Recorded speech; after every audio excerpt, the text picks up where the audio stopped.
শাকগুলো কিন্তু ঢাকা শহরে লক্ষ লক্ষ টাকা বিক্রি হয়। আসসালামু আলাইকুম প্রিয় বন্ধুরা, আমি জিহাদ মালয়েশিয়া থেকে। তো আপনারা সবাই কেমন আছেন? আলহামদুলিল্লাহ, আমিও ভালো আছি। তো আজকে আপনাদেরকে এমনই একটি শাক দেখাবো। এই শাক কিন্তু আমাদের বগুড়া জেলার ভাষায় বলা হয় কিন্তু ঢেকা শাক, ঠিক আছে? তো এই শাকের মনে করেন যে যে মানজি গুলো আছে, এগুলো কিন্তু ঢাকা শহরে কিন্তু বিক্রি হয় এবং কি গ্রাম অঞ্চলে কিন্তু অনেকটাই কিন্তু এই শাকগুলো কিন্তু প্রচলিত এবং কি এগুলো শাকগুলো কিন্তু খায়। তো আজকে আমি তোমাদেরকে দেখাবো শাকের কিন্তু অভাব নয় প্রিয় বন্ধুরা, তোমরা সবাই দেখতেই পাচ্ছ।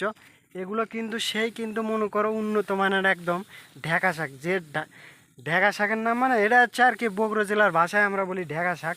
তো তোমরা তোমাদের জেলায় কি ভাষায় বলো সঠিক আমার জানা নেই। তো আমি কিন্তু আছি বর্তমানে এখন মালয়েশিয়া পাম অয়েল বাগানে। তোমরা সবাই দেখতেই পাচ্ছ আমার পেছনে কিন্তু সম্পূর্ণটাই পাম অয়েলের গাছ আছে, ঠিক আছে? তো নতুন নতুন আপডেট ভিডিও পেতে আমার এই ইউটিউব চ্যানেল এবং কি ফেসবুক লিঙ্ক দিয়ে দেবো, তোমরা সবাই একটু সাবস্ক্রাইব করে দিবা।